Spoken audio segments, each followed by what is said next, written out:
Bakit tayo ngayon naghahabol sa ibang bansa? Bakit mababa ang ating yield? Bakit mababa ang ating ani? Bakit mataas ang ating production cost? Paano tayo nagkaganito?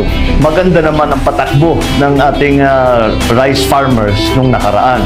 Umabot pa nga tayo sa araw na nakapag-export tayo ng bigas. We were a net rice exporter for a while. Ngayon ay nandito ngayon tayo. We are one of the largest rice importers in the world. Kahihaya. Bumibili tayo sa Vietnam, bumibili tayo sa Thailand. At kung titignan ninyo, pag-aaralan ninyo na mabuti, ito pang isa pang masakit na makita, lahat ng nagpaganda ng agriculture industry, ng binibilan natin ng Thailand, ng Vietnam, hulaan ninyo kung saan nag-training lahat yan.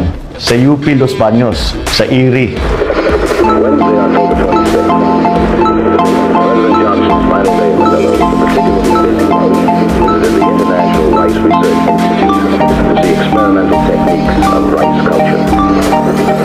International Rice Research Institute. Hindi ito Philippine agency. This is an international research institute na linagay dito sa Pilipinas para mag-research, para alam natin yung pinakamagandang mga variety para sa ating mga farmer. I'm glad to know that the institute is prepared to make these seeds available to all nations. To all nations. Dan sila natuto. Kaya hindi nila maintindihan kung sa dami lang natutunan sa atin, tayo hindi natin magawa yung tinuro natin sa kanila.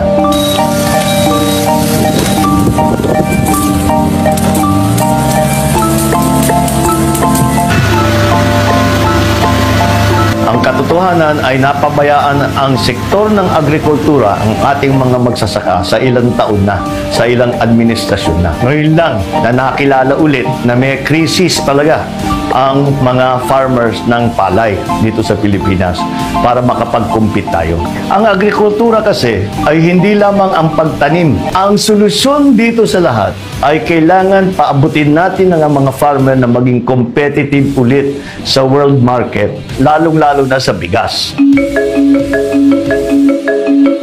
Ang buhay ng lahat ng agrikultura, ang pinaka-basic na pangangailangan ay patubig, irrigation.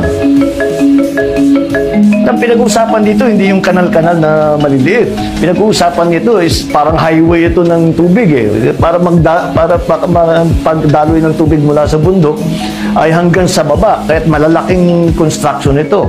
Ang isang katakataka, nagulat ako nung nalaman ko, nagbabayad ang farmer sa NIA. Tinanong ko sa NIA, magkano ngayon ang utang niyang farmer sa inyo dahil hindi nakapagbayad? Sabi nila, ang utang... Going back to our breaking news today, the son and namesake of the late dictator Ferdinand Marcos announces his presidential bid. Earlier today, Ferdinand Bongbong Marcos Jr. took his oath as member of the Partido Federal ng Pilipinas. The party endorsed his presidential candidacy during its national convention last month. The Kilusang Bagong Lipunan, Labor Party of the Philippines, and Kapisanan ng Pamilyang Pilipino have also urged Marcos to run for president. We would like to correct our earlier statement. Marcos will file his certificate of candidacy tomorrow. That's October 6th. We must face the challenge as one country, as one people. Together, we must work towards a shared vision of our country through COVID and beyond COVID, to find a way through this crisis with a common goal, a vision to guide us and to lead us. I know that it is this manner of unifying leadership that can lead us through this crisis, get our people safely back to work, for all of us to begin to live our lives once again. And that is why I am today announcing my intention to run for the presidency of the Philippines. Marcos ran for vice president in 2016 but lost to Leni Robredo. He spent the last few years contesting the election results. President Duterte bears his retirement plan. He says once his term ends, he will return to his hometown of Davao City and prepare his defense against the International Criminal Court or the ICC. This comes just days after he bowed out of the 2022 vice presidential race, announcing his retirement from politics altogether. The ICC's prosecutor is investigating the possible crimes against humanity committed under Duterte's war on drugs. The ICC will also look into vigilante killings in Davao City where Duterte was mayor. It is time to give way to a new set of leaders who hopefully continue the reforms, projects, and programs that this administration has pursued for the past few years. Ayaw nila ako maglaro pa ng politika. Gusto nila umuwi na ako sa Davao at maghintay ako sa maraming na kaso. Hintayin ko kayo. I will prepare for my defense na yung ICC na yan, pati yung huwag lang kayong magsinungaling. Kung totoo lang, total may record naman, huwag kayong mag-imbento na yung namatay ng malaria dyan, pati ita-charge ninyo sa akin. Kalukuhan na yan.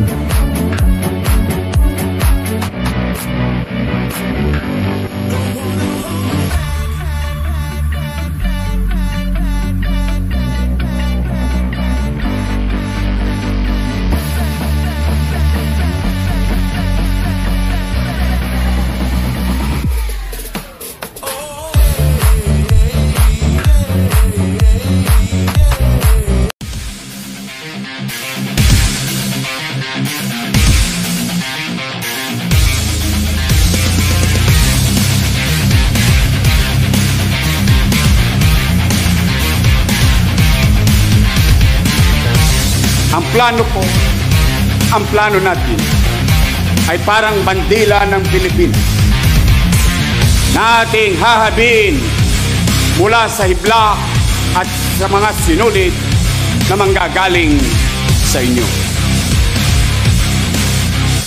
I will be a healing president.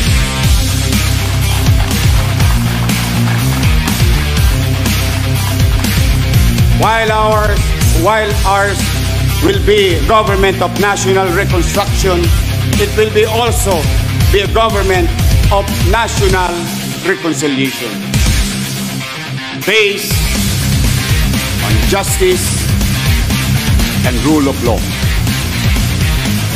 Hindi ko po isisisi sa nakaraan ang problemang ating kakarapin. We can only move forward on our road to recovery if we are not consumed and immobilized by the rear view mirror politics.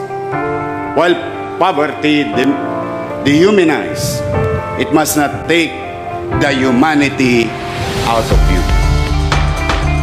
Opo, lumaki akong busabos, ngunit hindi ako naging bastos.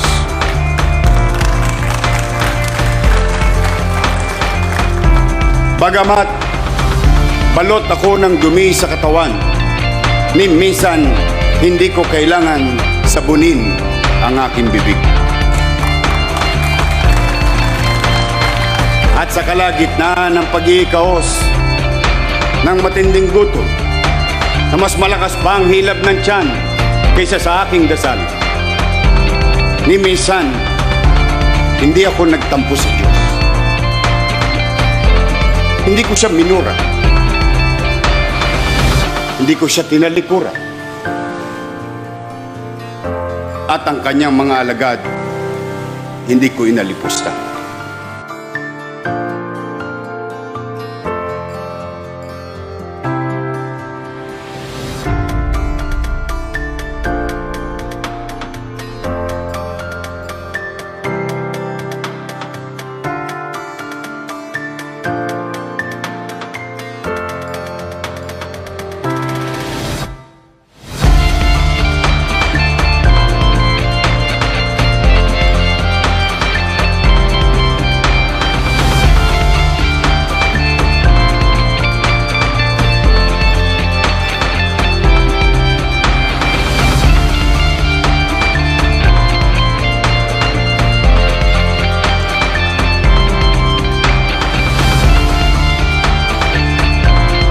taos-puso na ipaabot sa inyo ang taos-pusong pasasalamat. I am a fighter, and I will always be a fighter inside and outside the ring. Sa buong buhay ko, wala akong laban na inaatrasan. Dahil sa ngalan ng prinsipyo,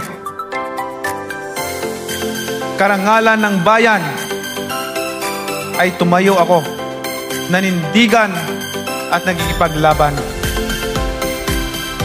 Ang Manny Pacquiao na kilala ninyo bilang pangbansang kamao ay walang pinag-iba sa Manny Pacquiao na kasama ninyo laban sa kahirapan at katiwalian.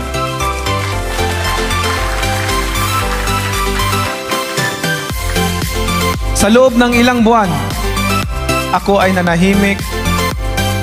Ako po ay walang sinabi. Ako sa gitna ng kabila-kabilang pagsubok dito mismo sa loob ng ating partido. Ang PDP laban na aking tinanggap, kinalinga at pinagtanggol ay pilit akong binubuwag ng ilan sa ngalan ng pansariling interes at politika. Sa kabila nito ay nandito ako ngayon upang ipakita sa inyo na higit sa partido, prinsipyo at paninindigan ang mahalaga. Higit sa sarili, bayan dapat ang mauna.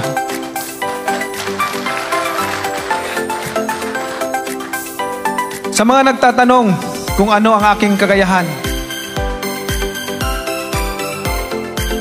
naranasan niyo po bang magutom? Naranasan niyo po bang walang makain? Ang mangutang sa kapitbahay o mag-aabang ng tira sa karinderya? Alam niyo po ba ang pakiramdam ng isang Pilipino na nakipaglaban sa boxing, nagpapabugbog sa kalabang mas malaki at mas malakas para makabili ng pagkain? Ang Manny Pacquiao na nasa harapan ninyo ngayon ay pinanday ng hirap. Si Manny Pacquiao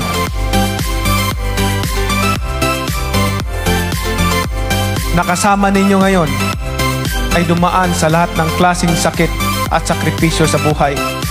Maiahon lang ang pamilya mula sa kahirapan.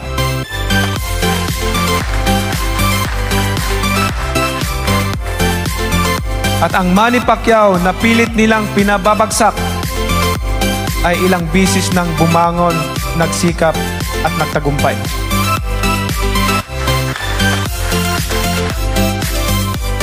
Alam niyo po ba, damang-dama ko po ang nararamdaman ninyong lahat. Alam ko ang hirap na naranasan ninyo at alam ko ang pagod na po kayong lahat.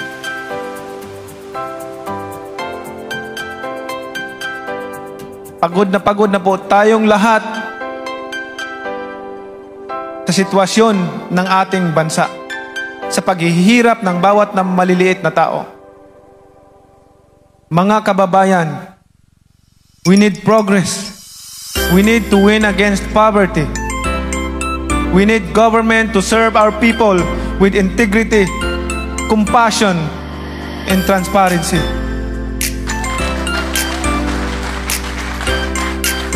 Sawang-sawa na tayo sa mga pangako ng pagbabago.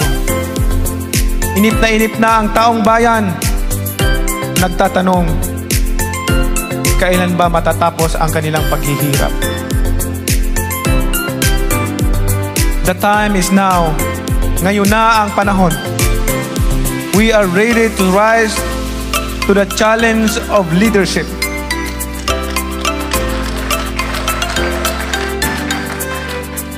to the PDP Laban, I urge you to bear this in mind. The strength of our party lies in the trust of our people.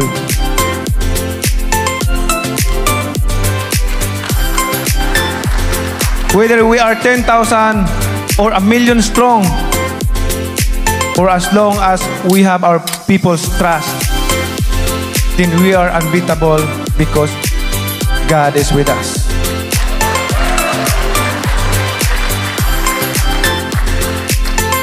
Ngayon, sa takdang araw na ito,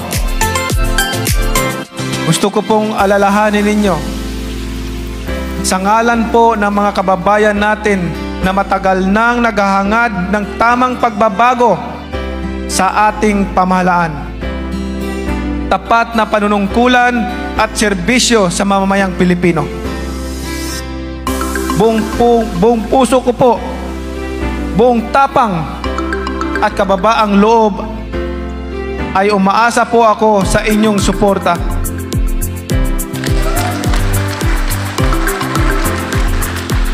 Suporta may dalangin ng gabay sa Panginoon. Tinatanggap ko po ang inyong nominasyon sa akin bilang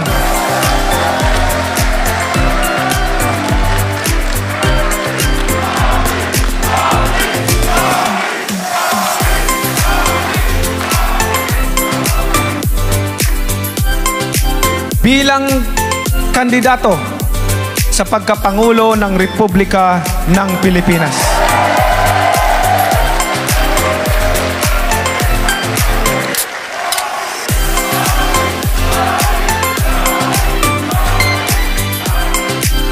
Panahon na upang manalo naman ang mga naaapi.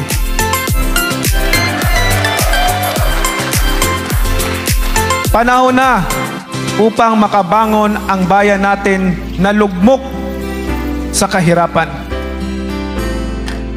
Panahon na ang isang malinis na gobyerno kung saan bawat sentimo ay mapupunta para sa bawat Pilipino. Mga kababayan ko sa Visayas at Mindanao, ginahangyo ko kamong tanan.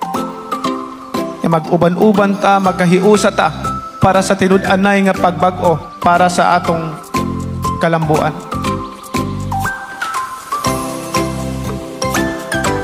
Nagpasalamat ko sa inyong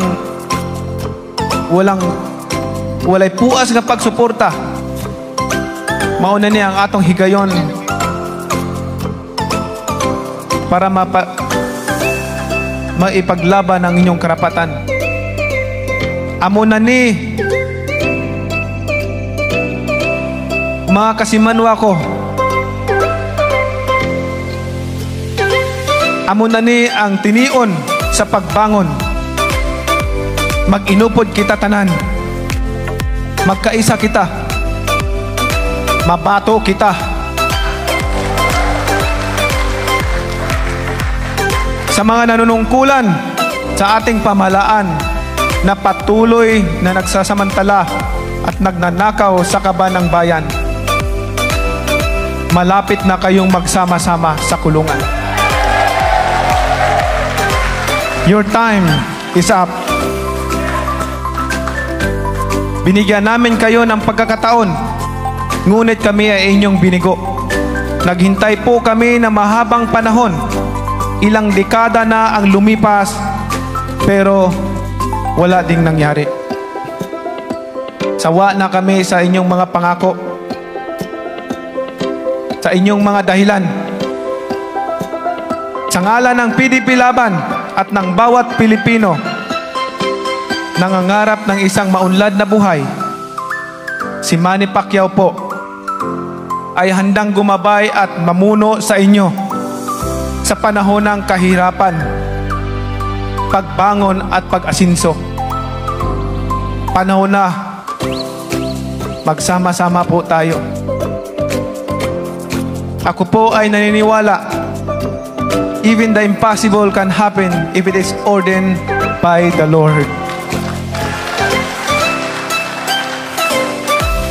Ang sabi ng Biblia, with people, this is impossible. But with God, all things are possible. Wala pong imposible kung ito ay itinakda ng ating Panginoon. Kaya, lalaban tayo. Samahan niyo po ako, ang anak ng mahirap. Mahirap lang po kami. Kaya po magsama-sama tayo. Maraming salamat po sa inyong pagsuporta at magsama-sama pa po tayo sa mga darating na panahon. God bless po.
At 11 in the morning on the dot, confident and vibrant Vice President Leni Robredo announced to the entire nation that the fight is on.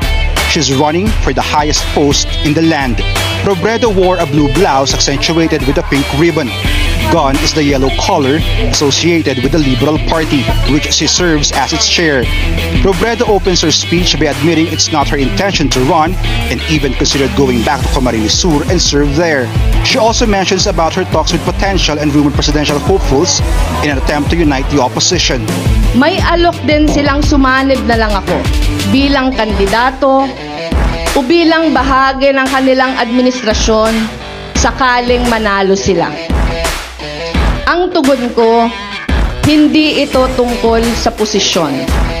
Hindi tayo nakikipag-usap para makipagtransaksyon.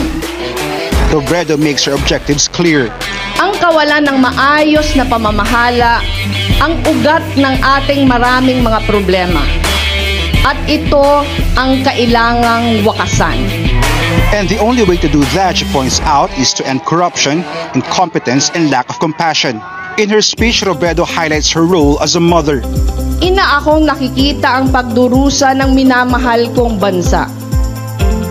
Naniniwala ako ang pag-ibig nasusukat hindi lang sa pagtitiis, kundi sa kahandaang lumaban, kahit gaano kahirap, para matapos na ang pagtitiis. Ang nagmamahal, kailangang ipaglaban ang minamahal. The presidential hopeful says she's aware that her campaign will be carried not by local officials but by ordinary Filipinos. Kaya tinatawag ko kayo, gisingin ang natutulog pang lakas. Tumindig kayo, tinitiyak ko, meron ding titindig sa tabi nyo. Robredo says she will fight until the very end and will put everything on the line. From 1% to vice president, Robredo defied the odds in 2016. Can the last man standing in the 2022 presidential race be a woman? Anjo Alimario, CNN Philippines.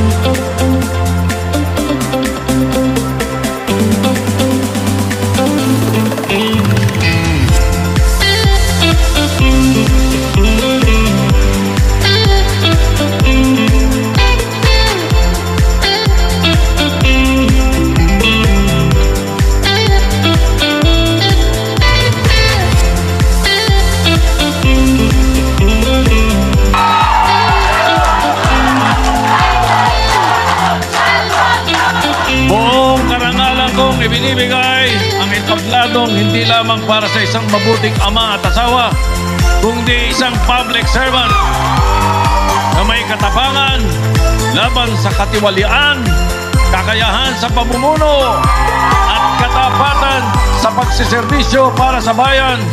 Mahal ko mga kababayan, Pangilo Ping Lacson!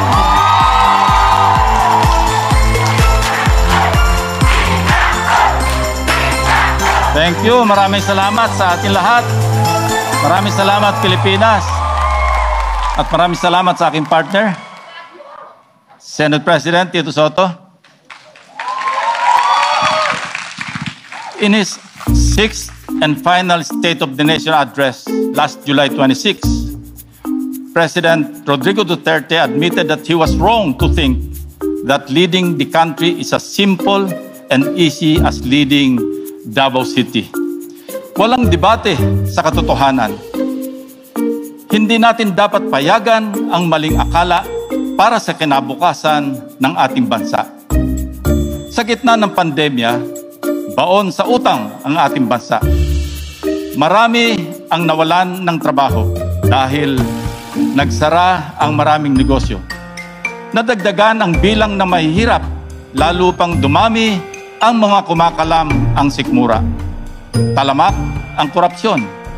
Laganap pa rin ang iligal na droga. Unti-unti nawawala ang ilang bahagi ng ating teritoryo sa West Philippine Sea. Ilan lamang ito sa malalaking problemang nagdudulot ng kawalan ng pag-asa ng mga Pilipino. Hindi biro-biro ang mga pagsubok na haharapin ng susunod na administrasyon. Between me and Senate President Soto are more than 80 years of honest, dedicated, and competent public service. Mayroon kaming sapat na kakayahan, katapatan, at katapangan upang pamunuan ang ating bansa at upang muling bumangon sa ating pagkakalugmok. Malaking hamon, subalit kailangang maibalik ang tiwala ng ating mamamayan sa gobyerno at sa mga namumuno. I could not stress it enough. Ang tamang pamumuno ay dapat pangunahan ng leadership by example. Hindi sa salita, kung hindi sa gawa. No leader can succeed if he cannot practice what he preaches. Kailangan natin ang leader ng tama ay paglalaban at ang mali ay lalabanan. Kaya naman, magiging una sa ating prioridad ang mas maigting na pagtugon sa pandemya. Marapat lamang napunan ang mga kakulangan at ituwid ang mga kamalian. We have to prepare for sustainable recovery from this health crisis. I have no doubt that with a united citizenry, we will soon see the day that COVID-19 will no longer be a scare. Kailangan ang mahigpit na disiplina sa paggastos ng kaban ng bayan. Walang mangungurakot at magsasamantala, malapit mang kaibigan o hindi kilala. Dapat isa lamang ang pamantayan na susundin at ipatutupad ng lahat para sa lahat. Walang sisinuhin sa mga ganit na ginagawang negosyo ang gobyerno. Dapat maikalat at maibahagi sa iba't ibang sulok ng kapuluan ang mas malaking resources ng bansa. Local government units must be given bigger roles and responsibilities and more autonomy in nation building, but with greater accountability. The national government will be their big brother watching over their shoulders, hindi lamang upang tulungan at gabayan na paunlarin ang kani-kanilang mga komunidad, kundi papanagutin ang sino man magkukulang o magmamalabis. konting tiis na lang. Malapit na, makakaahon na tayo. As we speak, we are in the process of drawing up a roadmap or a master plan that will serve as our platform of government that we intend to present to our people. After all, sa takdang panahon, kayo ang magdidesisyon kung karapat-dapat ba kaming pagkatiwalaan na mamuno sa ating bayan. We are nearing the crossroads of our nation's modern history, and we cannot afford to choose the wrong direction in charting the course of our nation in the next 6 years. Having said all that, with all your help and cooperation, this is where Tito Soto and I intend to steer our country from despair to hope, from apathy to empathy, from fear to trust, from poverty to prosperity, from self-pity to dignity. The Filipino deserves no less.